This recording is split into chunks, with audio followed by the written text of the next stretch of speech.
Hello students, good morning. Student, आज जो हम अपना चैप्टर स्टार्ट करने वाले हैं वो है हमारा fifth chapter, theory of demand.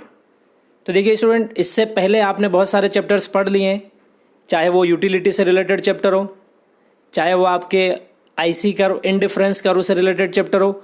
ये सारे चैप्टर्स आपने पहले ऑलरेडी डिस्कस कर लिए हैं। तो स्टूडेंट, आज जो हम न्यू चैप्टर स्टार्ट कर रहे हैं वो है हमारा थ्योरी ऑफ डिमांड।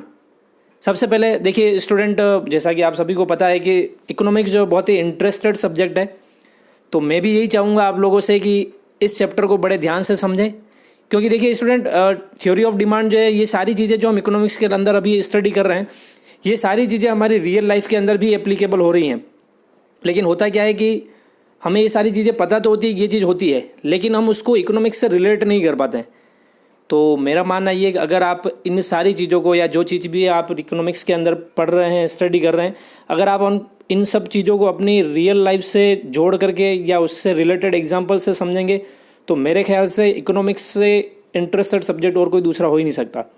तो आपको यही करना है कि जो भी आप पढ़ रहे हैं उनको रियल लाइफ के एग्जांपल से अटैच करके या उनसे रिलेट करके अगर पढ़ेंगे तो पढ़ने का भी मज़ा आएगा और समझ में भी बहुत जल्दी आएगा। और ये मेरी गारंटी है कि फिर आप ये कहोगे कि इकोनॉमिक्स जो है उससे इंटरेस्टेड सब्जेक्ट कोई हो ही नहीं सकता।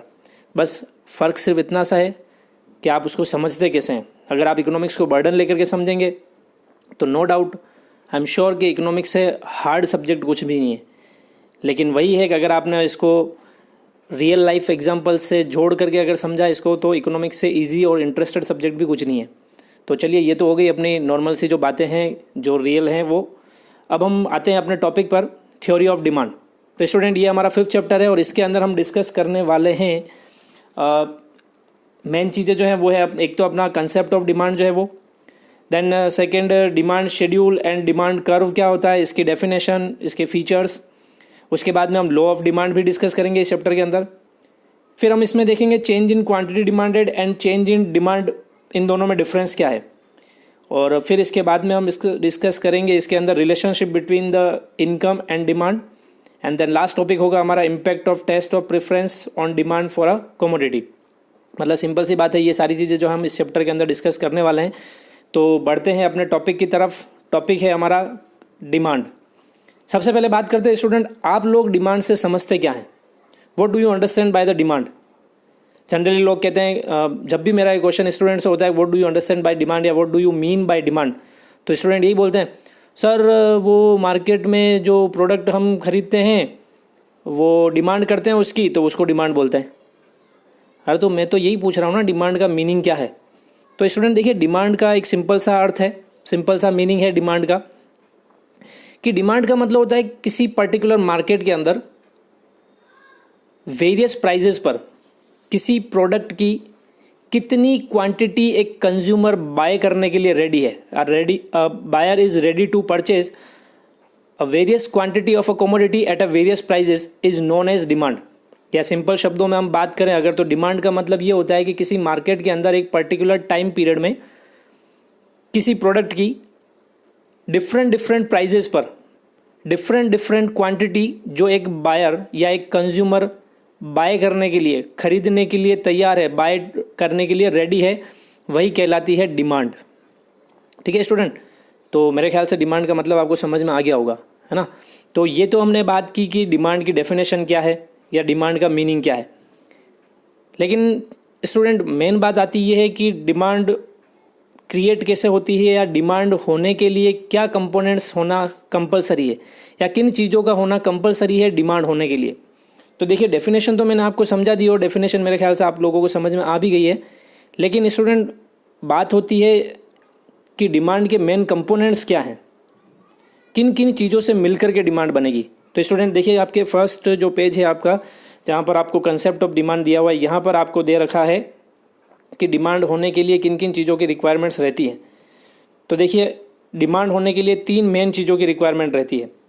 फर्स्ट चीज़ आती है आपकी इफेक्टिव डिज़ायर, है ना। ये सारा डिटेल आपको यहाँ पर इस वीडियो के अंदर दिख रहा होगा। अब आई थिंक क्लियर दिख रहा है आप लोगों को। तो हम बात कर रहे थे डिमांड के लिए तीन चीज़ों का होना कंपलसरी है। वो तीन चीज़ें क्या हैं जिनसे डिमांड क्रिएट बनती है? फर्स्ट चीज़ आती है आपकी इफेक्टिव डिज़ायर। डिज़ायर्स का मतलब आप सभी समझते ही हैं। डिज़ायर्स मतलब इच्छा, चाहत, कुछ भी कह सकते हो आप इसको। तो किसी भी चीज़ की डिमांड होने के लिए या डिमांड क्रिएट होने के लिए सबसे पहली चीज़ जो सबसे इम्पोर्टेंट है वो होती है हमारी डिज़ायर, यानी किसी चीज़ को पाने की इच्छा जो होती है वही डिमांड क्रिएट करती है। लेकिन स्टूडेंट, केवल डिज़ायर होने से वो चीज़ जो है वो डिमांड में कन्वर्ट नहीं होती, वो जस्ट ओनली एक डिज़ायर ही रह जाती है। तो एक डिज़ायर को डिमांड में कन्वर्ट करने के लिए और क्या चीज़ें जो हैं वो कंपलसरी हैं, तो उसमें सेकंड नंबर पर आता है हमारा रिसोर्सेज। रिसोर्सेज में हम कह सकते हैं मनी, यानी डिज़ायर को डिमांड में कन्वर्ट करने के लिए सेकंड जो इम्पोर्टेंट चीज़ है वो होती है हमारी मनी। हम इच्छा तो रखते हैं, जैसे एक एग्जांपल लेते हैं, जैसे मेरी इच्छा है कि मुझे BMW परचेज़ करनी है, या हो सकता है मेरी इच्छा है कि मुझे OD परचेज़ करनी है। तो जब तक मेरी इच्छा है केवल कि मुझे OD लेनी है, तब तक वो मेरी इच्छा ही रहेगी। लेकिन जब तक मेरे पास में इसको फुलफ़िल करने के लिए, ये जो मेरी इच्छा है, डिज़ायर है कि मुझे OD लेनी है, इसको फुलफ़िल करने के लिए मेरे पास में रिसोर्सेज नहीं होंगे, मेरे पास में पैसा नहीं होगा, तब तक वो मेरी डिज़ायर जो है वो केवल डिज़ायर ही रहेगी, वो डिमांड में कन्वर्ट नहीं होगी। तो सेकंड चीज़ कंपलसरी होगी कि डिज़ायर के साथ साथ में उस डिज़ायर को फुलफ़िल करने के लिए सेकंड चीज़ क्या होनी चाहिए? अमाउंट होना चाहिए, रिसोर्सेज हमारे पास में मनी जो है वो होनी चाहिए। तो ये हो गया हमारा सेकंड कंपोनेंट। थर्ड बात आती है कि मेरी डिज़ायर्स भी है कि मुझे OD लेनी है, मेरे पास में पैसा भी है कि मैं OD परचेज़ कर सकूं, लेकिन मैं उस पैसे को खर्च करने के लिए या उस रुपए को खर्च करने के लिए रेडी नहीं हूं, तो क्या वो डिमांड में कन्वर्ट होगा क्या? ऑब्वियस सी बात है, नहीं होगा। मैं केवल इच्छा रखता हूं मुझे OD लेनी है, मेरे पास पैसे भी हैं, लेकिन मैं उस पैसे को खर्च करने के लिए रेडी नहीं होऊंगा, तब तक वो चीज़ जो है वो केवल डिज़ायर ही रह जाएगी, वो कभी डिमांड नहीं बन पाएगी।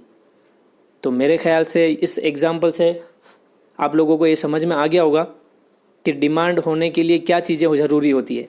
तो पहली चीज़ तो होती है इफ़ेक्टिव डिज़ायर। इफ़ेक्टिव डिज़ायर का मतलब किसी भी चीज़ को पाने की एक तलब होनी चाहिए, एक लालसा होनी चाहिए, एक इच्छा होनी चाहिए, एक तमन्ना होनी चाहिए। बहुत सारी चीज़ें बोल दी मैंने, तो ये सारी चीज़ें होना ज़रूरी है डिमांड होने के लिए। फिर दूसरी बात आती है कि ये जो हमारी इच्छा है, हमारी आकांक्षा है, हमारी तमन्ना है और पता नहीं क्या क्या है, इसको पूरा करने के लिए हमारे पास में होने चाहिए सेकंड चीज़ रिसोर्सेज। रिसोर्सेज को हम लेंगे यहाँ पर मनी से, कि इनको फुलफ़िल करने के लिए हमारे पास में मनी होना कंपलसरी है। और थर्ड थिंग इम्पोर्टेंट जो आती है कि आपके पास में पैसा भी है, इच्छा भी है, लेकिन आप उस पैसे को खर्च करने के लिए तैयार नहीं हैं, तो वो आपकी केवल इच्छा ही रह जाएगी, वो डिमांड में कभी भी कन्वर्ट नहीं होगी। तो जब ये तीनों चीज़ें मिल जाएंगी, यानी आपके पास डिज़ायर भी है, उस डिज़ायर को फुलफ़िल करने के लिए आपके पास अमाउंट भी है, और आप उस अमाउंट को खर्च करने के लिए रेडी भी हैं, तब जाकर के वो आपकी क्या बनेगी? डिमांड बनेगी। ठीक है, तो आई थिंक आपको ये तीनों पॉइंट जो हैं वो समझ में आ गए होंगे कि एक डिमांड होने के लिए या डिमांड जो हमारा कंसेप्ट है उसके लिए किन किन कंपोनेंट्स की रिक्वायरमेंट्स रहती हैं। तो एक्सप्लेन मैंने कर दिया है, बाकी आपके इसमें दिया हुआ है, देखिए मैं रीड कर देता हूँ। Ordinarily the term desire and the demand are used interchangeably. Generally हम क्या करते हैं, इन दोनों वर्ड्स को सेम समझ लेते हैं कि डिज़ायर्स का मतलब ही डिमांड होता है, लेकिन ऐसा होता नहीं है। But economics demand has a distinct meaning. Economics में जैसा कि डिमांड का डिफरेंट मीनिंग है। Supposing you desire to have an LED TV, जैसे मैंने एग्जांपल लिया था आपके OD कार का, वैसे ये एग्जांपल ले रहे हैं LED TV का, that you have desire to have an LED TV but you don't not have enough money to be called demand, enough money to buy it. Desire है TV लेने की, LED लेने की, लेकिन आपके पास में क्या है? इनफ फंड जो है अवेलेबल नहीं है, मनी नहीं है आपके पास में इसको खरीदने के लिए।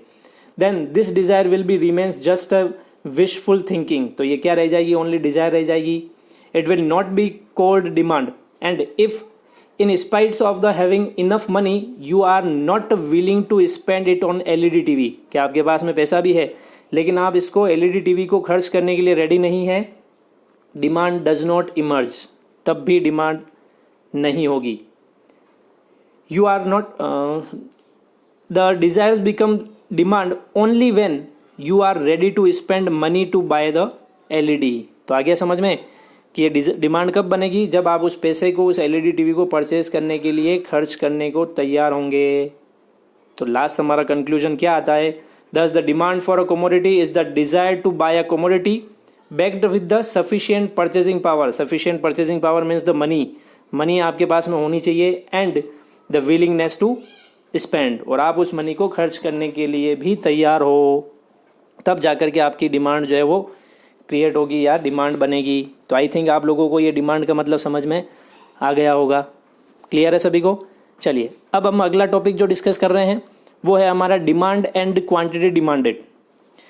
दो वर्ड आए हैं यहाँ पर, डिमांड और क्वांटिटी डिमांडेड। क्या मतलब है इन दोनों का, अलग अलग देखते हैं। जैसा कि स्टूडेंट स्टार्टिंग में हमने देख लिया, डिमांड का मतलब मैंने आपको बता दिया, जो मैंने डेफिनेशन दी थी स्टार्टिंग में। क्या बोला था मैंने कि डिमांड का मतलब होता है एक पर्टिकुलर मार्केट के अंदर डिफरेंट प्राइजेस पर किसी प्रोडक्ट की जो डिफरेंट क्वांटिटी एक बायर परचेज करने को रेडी है, वही डिमांड होती है। लेकिन एक वर्ड और यहाँ पर आ रहा है, जैसा कि डिमांडेड क्वांटिटी या क्वांटिटी डिमांडेड। तो अब देखने में तो दोनों एक जैसे ही लग रहे हैं, डिमांड का मतलब भी यही है और क्वांटिटी डिमांडेड का मतलब भी यही है, लेकिन स्टूडेंट इन दोनों में थोड़ा सा डिफरेंस है। एक छोटा सा डिफरेंस है, ज़्यादा कुछ डिफरेंस नहीं है। ध्यान से समझना, एग्जाम के अंदर पूछा जाता है ये क्वेश्चन मोस्टली कि what is demand and quantity demanded, what are the difference between demand and quantity demanded. तो छोटा सा डिफरेंस है, समझ लेते हैं ध्यान से।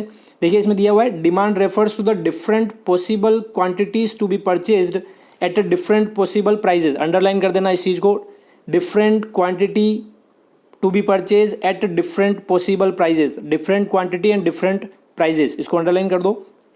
Of the commodity, thus the demand for a commodity X refers to say 10 units of a X if Px यानी price of X commodity is ₹5 and unit 8 units of X Px is ₹6 per unit। Simple सा है, ये पढ़ लेना, आप इसको समझा देता हूँ मैं। इसका मतलब ये होता है, डिमांड का मतलब कि डिफरेंट प्राइजेस पर किसी प्रोडक्ट की जो डिफरेंट क्वांटिटी एक कंज्यूमर बाय करने के लिए रेडी है, वो कहलाती है हमारी डिमांड। जैसा कि मैंने अपनी स्टार्टिंग की डेफिनेशन जो बताई थी, उस डेफिनेशन में भी आपको बता दिया था। क्लियर? अब हम बात करते हैं क्वांटिटी डिमांडेड की। जैसा कि मैंने डिमांड में बोला था, डिफरेंट प्राइजेस पर डिफरेंट क्वांटिटी एक बायर बाय करने के लिए रेडी है, वो होती है डिमांड। लेकिन डिमांडेड क्वांटिटी में क्या होता है, एक स्पेसिफिक प्राइस पर किसी प्रोडक्ट की एक स्पेसिफिक क्वांटिटी जो एक बायर बाय करने के लिए रेडी है या एक कंज्यूमर बाय करने के लिए रेडी है, वो कहलाती है डिमांडेड क्वांटिटी या क्वांटिटी डिमांडेड। देखिए नीचे दिया हुआ इसमें, on the other hand quantity demanded refers to a specific quantity to be purchased against a specific price of the commodity. तो इसको अंडरलाइन कर लीजिए, specific quantity and specific price. तो मेरे ख्याल से आप लोगों को डिमांड और क्वांटिटी डिमांड में डिफरेंस समझ में आ गया होगा कि डिमांड क्या होती है, डिफरेंट प्राइजेस पर डिफरेंट क्वांटिटी बाय करने के लिए रेडी वो। लेकिन क्वांटिटी डिमांडेड होता है स्पेसिफिक प्राइस पर स्पेसिफिक क्वांटिटी जो एक बायर बाय करने को रेडी है, वो होती है क्वांटिटी डिमांड। ठीक है, फोकस जोन वाला जो पोर्शन है आपका, इस पोर्शन के अंदर आपको अच्छे से इन शॉर्ट दे रखा है कि demand refers to the different possible quantities of a commodity that the consumer is ready to buy at a different possible prices of that commodity. And the other hand, quantity demanded refers to the specific quantity to be purchased against a specific price of the commodity. Clear? समझ में आ गया ना सबको, demand और quantity demanded में क्या difference है? Question आएगा तो लिख लोगे। चलिए, तो दो टॉपिक हमने डिस्कस कर लिए। एक तो डिमांड का मीनिंग, डिमांड का कंसेप्ट, क्या चीज़ें ज़रूरी है डिमांड होने के लिए, और दूसरा टॉपिक हमने डिस्कस कर लिया डिमांड एंड क्वांटिटी डिमांडेड। अब स्टूडेंट नेक्स्ट टॉपिक जो हम डिस्कस करने वाले हैं, बहुत इंपॉर्टेंट टॉपिक है ये भी। धीरे धीरे जैसे हम बढ़ते जा रहे हैं आगे, वैसे ही ये टॉपिक्स जो हैं वो इंपॉर्टेंट टॉपिक्स आपके आते जा रहे हैं। अगला टॉपिक है हमारा डिमांड शेड्यूल। क्या है हमारा अगला टॉपिक? Demand schedule. स्टूडेंट जहाँ पर भी शेड्यूल की बात आ जाती है इकोनॉमिक्स के अंदर, वहाँ पर दिमाग में एक ही चीज़ क्लिक होती है, शेड्यूल मतलब एक टेबल या किसी भी चीज़ का टेबुलर प्रेजेंटेशन जो होता है, उसी को कहते हैं हम शेड्यूल। जैसा कि आपको इस पिक के अंदर या इस फोटोग्राफ के अंदर एक ऐसा सा छोटी सी टेबल जो है वो आपको नीचे दिख रही होगी, जिसमें आपको PX यानी प्राइस ऑफ एक्स कमोडिटी या गुड एक्स दिख रहा है, और QX दिख रहा है आपको, जिसमें quantity demanded of x commodity या गुड एक्स दिया हुआ है। ये जो टेबल दिख रही है ना आपको, यही है डिमांड शेड्यूल। तो मैंने ये तो शॉर्ट में बता दिया आपको भी, डिमांड शेड्यूल, शेड्यूल मतलब नाम आते ही आपके दिमाग में क्लिक होना चाहिए, एक टेबल। अब बात आती है डिमांड शेड्यूल क्या होता है। मैंने तो कहा शेड्यूल का मतलब एक टेबल होता है, लेकिन डिमांड शेड्यूल, बहुत सारे शेड्यूल और आएंगे आगे ऐसे ही। तो उसका मतलब क्या है, पहले हम देख लेते हैं डिमांड शेड्यूल का मतलब क्या है। तो देखिए स्टूडेंट, डिमांड शेड्यूल का मतलब होता है, demand schedule is a table showing the different quantities of a commodity. ये फर्स्ट लाइन से लिखा हुआ है इसमें। Demand schedule is a table showing the different quantities of a commodity to be purchased at a different prices of that commodity. जैसा कि मैंने आपको डिमांड की डेफिनेशन बताई थी, उसमें मैंने यही कहा था कि डिमांड का मतलब होता है डिफरेंट डिफरेंट प्राइजेस पर एक बायर जो डिफरेंट डिफरेंट क्वांटिटीज़ परचेज करने के लिए रेडी है, वही होती है हमारी डिमांड। अगर ये चीज़ जो मैंने अभी बोली, इस चीज़ को मैं टेबल की फॉर्म में प्रेजेंट करूं, किसकी फॉर्म में, अगर मैं इस चीज़ को टेबल की फॉर्म में प्रेजेंट करूं तो वही बन जाएगा मेरा डिमांड शेड्यूल। तो जैसा कि डेफिनेशन पे भी लिखा हुआ है कि demand schedule is a table showing the different quantities. देखिए आप इस टेबल के अंदर डिफरेंट डिफरेंट क्वांटिटी शो कर रखी है इसने। ये देखिए प्राइस दे रखी है एक आपको, पी एक्स यानी price of good X, and Q X मतलब quantity demanded of good X. Price दे रखी है आपको 1, 2, 3 एंड 4 रुपीज़, और इधर क्वांटिटी डिमांडेड दे रखी है आपको 4, 3, 2, 1। दिख रहा है सभी को। तो ये सिंपल सा एक टेबल शो की है, जिसके अंदर एक तरफ तो प्राइस शो की हुई है किसी प्रोडक्ट एक्स की, और दूसरी तरफ जो है उस प्रोडक्ट एक्स की ही डिमांडेड क्वांटिटी, यानी अगर किसी प्रोडक्ट मतलब यहाँ पर प्रोडक्ट एक्स या गुड एक्स है, अगर प्रोडक्ट एक्स की प्राइस जो है 1 रुपये है, तो उस प्रोडक्ट की 4 यूनिट्स की डिमांड क्रिएट हो रही है मार्केट के अंदर। जैसे ही उस प्रोडक्ट की प्राइस जो है 1 से बढ़ करके 2 रुपये हुई, तो उसकी डिमांडेड क्वांटिटी जो थी वो घट करके 4 यूनिट से 3 यूनिट पर आ गई। वैसे ही जैसे 3 रुपीज़ प्राइस हुई उसकी, तो उसकी डिमांडेड क्वांटिटी जो है वो घट करके 2 यूनिट पर आ गई। और जैसे ही प्राइस 4 रुपीज़ हो गई, तो उसकी क्वांटिटी डिमांड घट करके 1 रुपीज़ पर आ गई। तो ये एक टेबल शो हो रही है, जो आपको बता रही है कि डिमांड, क्वांटिटी डिमांड और उस प्रोडक्ट की प्राइस के बीच में क्या रिलेशनशिप है। देखने से पता लग रहा है सबको कि प्राइस बढ़ रही है तो क्वांटिटी डिमांडेड जो है वो क्या हो रही है, कम हो रही है। देखिए प्राइस 1, 2, 3, 4 बढ़ी, वैसे ही क्वांटिटी डिमांडेड जो थी वो 4, 3, 2, 1 हो गई। तो ये है आपका डिमांड शेड्यूल। अब बात करते हैं स्टूडेंट, डिमांड शेड्यूल जो है वो डिमांड शेड्यूल भी हमारा 2 टाइप का होता है। कितने टाइप का होता है डिमांड शेड्यूल? 2 टाइप का। जैसा कि आपके इसमें दे रखा है, demand schedule, concept of demand schedule includes the 2 individual demand schedule and market demand schedule. तो डिमांड शेड्यूल जो है वो कितने टाइप का होता है आपके? 2 टाइप का। फर्स्ट होता है इंडिविजुअल डिमांड शेड्यूल और सेकंड होता है मार्केट डिमांड शेड्यूल। अब ये दोनों चीज़ें क्या हैं वो देख लेते हैं। फर्स्ट बात करते हैं हम इंडिविजुअल डिमांड शेड्यूल की। तो देखिए स्टूडेंट, नाम से ही जैसा पता चल रहा है, इंडिविजुअल डिमांड शेड्यूल मतलब अगर हम किसी एक पर्टिकुलर कंज्यूमर या पर्टिकुलर एक बायर की जो डिमांडेड क्वांटिटी है एट ए डिफरेंट प्राइजेस, उसका एनालिसिस करते हैं या उसको हम टेबल की फॉर्म में शो करते हैं, तो वो कहलाता है इंडिविजुअल डिमांड शेड्यूल। जैसा कि इसकी डेफिनेशन में भी दे रखा है, individual demand schedule refers to the demand schedule of an individual buyer और consumer of a commodity in the market. तो अगर हम एक बायर या एक कंज्यूमर के थ्रू जो मार्केट में किसी प्रोडक्ट की डिमांड हो रही है, अगर उसको हम टेबल की फॉर्म में प्रेजेंट करते हैं, तो वो कहलाता है इंडिविजुअल डिमांड शेड्यूल। समझ में आ रहा है सभी को? मेरे ख्याल से अपन कोई ऐसा हार्ड चीज़ पढ़ नहीं रहे, नॉर्मल सी चीज़ पढ़ रहे हैं कि अगर आप सपोज़ कीजिए आप खुद एक बायर हैं, है ही, वो तो सभी बायर है ही हैं। अगर आप बायर हैं और अगर आप किसी मार्केट के अंदर डिफरेंट प्राइजेस पर किसी प्रोडक्ट की डिमांड करते हैं, तो वो जो एनालिसिस कहलाता है वही कहलाता है आपका इंडिविजुअल डिमांड शेड्यूल, जिसको हमने एक टेबल की फॉर्म में नीचे प्रेजेंट किया और मैंने समझा भी दिया उसको कि ये क्या हो रहा है इसके अंदर, कि प्राइस बढ़ रही है तो उस प्रोडक्ट की डिमांडेड क्वांटिटी जो है वो कम होती जा रही है। और अपने साथ में भी यही होता है, हम भी जनरली जब मार्केट के अंदर कोई आइटम परचेस करने जाते हैं तो यही होता है हमारे साथ में भी, कि अगर कोई प्रोडक्ट महंगा होता जाता है यानी उसकी प्राइस बढ़ती जाती है, तो हम उसकी डिमांड क्या कर देते हैं, कम कर देते हैं। डिमांड क्या कर देते हैं, उसकी कम कर देते हैं। लेकिन जैसे ही वो प्रोडक्ट सस्ता होता है, यानी कि उसकी प्राइस कम होती है, हम उसकी डिमांड क्या कर देते हैं, बढ़ा देते हैं। यही होता है जनरली। तो बस हमने इसी को एक टेबल की फॉर्म में प्रेजेंट करने की कोशिश की है, और वही हमारा इंडिविजुअल डिमांड शेड्यूल कहलाता है। Clear student? तो ये मेरे ख्याल से इंडिविजुअल डिमांड शेड्यूल आपको समझ में आ गया होगा। अब हम दूसरा जो टाइप है हमारा, जो कि है मार्केट डिमांड शेड्यूल, उसके बारे में डिस्कस कर लेते हैं कि मार्केट डिमांड शेड्यूल क्या होता है। तो देखिए स्टूडेंट, हम सभी जानते हैं कि मार्केट का मतलब होता है a place where the buyer and sellers meet each other and transfer the goods and services to each other and by make the payments for that. कि मार्केट एक ऐसा प्लेस है जहाँ पर बायर और सेलर जो है वो कांटेक्ट में आते हैं और वो अपने गुड्स एंड सर्विसेज एक्सचेंज करते हैं एक दूसरे से फॉर द पेमेंट, कि पेमेंट के लिए वो गुड्स एंड सर्विसेज को एक्सचेंज करते हैं। तो जैसा कि आप सभी को पता है कि हमने इंडिविजुअल डिमांड शेड्यूल के अंदर एक इंडिविजुअल बायर या एक इंडिविजुअल कस्टमर की डिमांड का एनालिसिस किया था, या उसको देखा था कि उसका क्या रिएक्शन होता है अगर प्राइजेस बढ़ती हैं या प्राइजेस कम होती है। तो वैसे ही स्टूडेंट, हमें ये भी पता है कि मार्केट के अंदर केवल एक कंज्यूमर नहीं होता है, बहुत सारे कंज्यूमर्स होते हैं।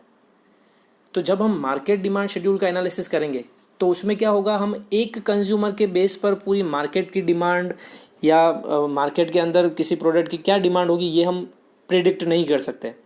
तो इसके लिए हमें क्या करना होगा, एक से ज़्यादा कंज्यूमर को ऐड करना होगा इसके अंदर। यानी मैं ये कहूँ कि मार्केट के अंदर एक से ज़्यादा कंज्यूमर्स होते हैं, और अगर हम उन सारे कंज्यूमर्स की जो डिमांड है, अगर हम उन सारे कंज्यूमर्स या उन सारे बायर्स की जो डिमांड है किसी प्रोडक्ट से रिलेटेड, उसको अगर हम ऐड कर लेते हैं, टोटल कर लेते हैं, सम कर लेते हैं, तो वो मिलकर के क्या बन जाएगा, हमारा मार्केट डिमांड शेड्यूल बन जाएगा। क्या बन जाएगा, मार्केट डिमांड शेड्यूल बन जाएगा। तो देखिए, इंडिविजुअल डिमांड शेड्यूल और मार्केट डिमांड शेड्यूल में कोई ज़्यादा डिफरेंस नहीं है। इंडिविजुअल डिमांड शेड्यूल जो होता है वो एक इंडिविजुअल बायर या इंडिविजुअल कस्टमर की जो डिमांड होती है उसको शो करता है। वहीं मार्केट डिमांड शेड्यूल जो होता है वो पूरे मार्केट की डिमांड को शो करता है। डिफरेंट डिफरेंट प्राइजेस पर जो डिफरेंट डिफरेंट क्वांटिटी पूरा मार्केट बाय करने के लिए रेडी है उसको शो करता है। और मार्केट में क्या होते हैं, कंज्यूमर होते हैं, बायर होते हैं। तो यहाँ पर जो आपको टेबल दे रखी है, मार्केट डिमांड शेड्यूल की जो टेबल दे रखी है, इसमें उन्होंने अज्यूम किया है कि मार्केट के अंदर दो बायर हैं, क्योंकि देखिए मार्केट में तो लाखों की संख्या में बायर्स होते हैं, है ना। तो उतना सब कुछ यहाँ पर बताना पॉसिबल नहीं है। तो उन्होंने क्या अज्यूम किया है कि मार्केट के अंदर केवल दो बायर हैं या दो कस्टमर हैं, कंज्यूमर 1 और कंज्यूमर 2, या फिर हम कह सकते हैं consumer A and consumer B, जैसा कि अपना इस टेबल में शो हो रहा है QX, consumer A, consumer B. तो क्या अज्यूम किया है, मार्केट के अंदर केवल दो कंज्यूमर हैं, और अगर हम इन दोनों कंज्यूमर की जो डिमांड हो रही है, जो गिवन प्राइजेस हैं, उन गिवन प्राइजेस पर जो डिमांड हो रही है, अगर हम दोनों को ऐड कर लेते हैं, टोटल कर लेते हैं, तो हमारी मार्केट की जो डिमांड है वो आ जाएगी हमारे पास में। तो देखिए, फोर्थ कॉलम के अंदर इन्होंने consumer A plus consumer B, इन दोनों की डिमांड को ऐड कर लिया है, तो इक्वल्स टू आ गया हमारे पास में मार्केट डिमांड। समझ में आ रहा है, इस टेबल को देख करके समझ में आ रहा है। फर्स्ट कॉलम जो है हमारा, उसके अंदर प्राइस दे रखी है प्रोडक्ट एक्स की। सेकेंड और थर्ड कॉलम के अंदर हमारे को दिया हुआ है कंज्यूमर ए और कंज्यूमर बी। उस फर्स्ट कॉलम में जो प्राइस गिवन है उस प्राइस पर कितनी कितनी डिमांड कर रहे हैं उस प्रोडक्ट की, वो। एंड थर्ड कॉलम के अंदर सेकेंड और फोर्थ कॉलम के अंदर सेकेंड और थर्ड कॉलम जो है उन दोनों की टोटल करके दिया हुआ है। इट मीन्स ये हो गई हमारे पास में मार्केट डिमांड। आया समझ में? तो ये तो मैंने आपको टेबल बता दी, इस टेबल में क्या शो हो रहा है, कैसे शो हो रहा है, बाकी आपको मीनिंग मैंने बता ही दिया है। और देख लेते हैं इसके अंदर क्या दिया हुआ है हमारे को। In every market there are several consumers of a commodity. Market demand schedule represents, ध्यान से समझना इसको, market demand schedule represents demand for a commodity by all the consumers in the market. क्या शो करता है कि किसी प्रोडक्ट की कितनी डिमांड है by all the consumers in the market. It shows different quantities of a commodity which the consumer intended to buy at different possible prices of that commodity at a point of time, कि एक particular time period में उस product की different quantities जो buyers buy करने के लिए ready हैं, वही होती है market demand. At a point of time on the assumptions that there are only 2 consumer. ये चीज़ मैं आपको एक्सप्लेन कर चुका हूँ कि हमने ये अज्यूम किया है कि मार्केट के अंदर केवल 2 ही कंज्यूमर हैं, और अगर इन दोनों कंज्यूमर्स की डिमांड को हम ऐड कर देंगे तो हमारे पास में आ जाएगी मार्केट डिमांड। क्लियर? तो स्टूडेंट ये टॉपिक हमारे दोनों हो चुके हैं, individual demand schedule and market demand schedule, और मेरे ख्याल से आप लोगों को ये चीज़ समझ में आ भी गई होगी। इन शॉर्ट अगर हम देखना चाहें तो फोकस जोन के अंदर आप देख सकते हैं लास्ट में जो ब्रैकेट बना हुआ है उसमें इंडिविजुअल डिमांड और individual demand schedule is a table showing the different quantities of a commodity that one particular buyer और consumer in the market is ready to buy at a different possible prices of the commodity at a point of time। आया समझ में? And second दे रखा है हमारे को market demand और market demand schedule. Market demand schedule is a table showing the different quantities of a commodity that all the buyers मतलब अपने यहाँ पर 2 बायर्स हैं, कंज्यूमर ए और कंज्यूमर बी, और लेकिन मार्केट के अंदर तो बहुत सारे होते हैं, तो हम उनको बहुत सारे बायर्स, जितने भी बायर्स होंगे उन सभी को ऐड करना होगा इसके अंदर। दैट ऑल द बायर्स और consumers in the market are ready to buy at a different possible prices of the commodity at a point of time is known as market demand और market demand schedule. ठीक है, एक सबसे important line जो इसमें नीचे दे रखी है, आप ध्यान से समझना इसको। There is a inverse relationship between the own price of the commodity and its quantity demanded hold good both in the case of individual demand schedule and market demand schedule। क्या चीज़ थी मेन इंपॉर्टेंट चीज़ थी, there is an inverse relationship between the own price of the commodity and its quantity demanded, जो कि आपने इन सारे दोनों जो schedule देखे हैं इन शेड्यूल्स में भी नोटिस किया होगा कि प्रोडक्ट की प्राइस बढ़ रही है। देखिए फर्स्ट कॉलम के अंदर प्रोडक्ट की प्राइस बढ़ रही है तो उसकी डिमांडेड क्वांटिटी जो है वो क्या होती जा रही है, कम होती जा रही है। दिख रहा है 1 2 3 4 प्राइस बढ़ी तो डिमांडेड क्वांटिटी क्या हो गई 4 3 2 1, एक के अंदर तो दूसरे में 5 4 3 2 कम होती गई। तो ये इनके बीच में कौन सा रिलेशन होता है, इन्वर्स रिलेशनशिप होता है। ठीक है, इन्वर्स रिलेशनशिप का मतलब है अगर एक चीज़ बढ़ती है तो दूसरी चीज़ कम हो जाती है, और अगर एक चीज़ कम होती है तो दूसरी चीज़ बढ़ जाती है। इसको बोलते हैं इन्वर्स रिलेशनशिप। और एक होता है डायरेक्ट रिलेशनशिप। डायरेक्ट रिलेशनशिप में क्या होता है कि अगर एक चीज़ बढ़ती है तो दूसरी चीज़ भी बढ़ती है, और अगर एक चीज़ कम होती है तो दूसरी चीज़ भी कम होती है, वो होता है डायरेक्ट रिलेशनशिप। तो ये चीज़ ध्यान रखना, आगे बहुत यूज आने वाली है। तो स्टूडेंट मेरे ख्याल से आप लोगों को ये दोनों टॉपिक जो थे हमारे वो अच्छे से समझ में आ गए होंगे। मैं आप लोगों को इस पूरे चैप्टर के नोट्स जो हैं वो भी शेयर कर दूंगा। तो मेरे ख्याल से मैंने जितना हो सका मैंने वीडियो क्वालिटी को भी मेंटेन करने की कोशिश किया है, बट हो सकता है आपको ये सारी चीज़ें जो हैं क्लियरली नहीं दिख रही हों। तो ऐसा करें, आपकी बुक ज़रूर परचेज़ कर लें इकोनॉमिक्स की, क्योंकि अगर आपके पास में बुक रहेगी तो बहुत सारा कुछ एडिशनल भी आपको पढ़ने को मिलेगा, है ना। बहुत सारी लिमिटेशंस है हमारी वीडियोज़ को लेकर के, तो हम उसको भी ध्यान में रखते हुए ये चीज़ ज़रूर फोकस करें कि हमारे पास में बुक जो है वो अवेलेबल हो। ठीक है, तो ये टॉपिक हमने डिस्कस किए।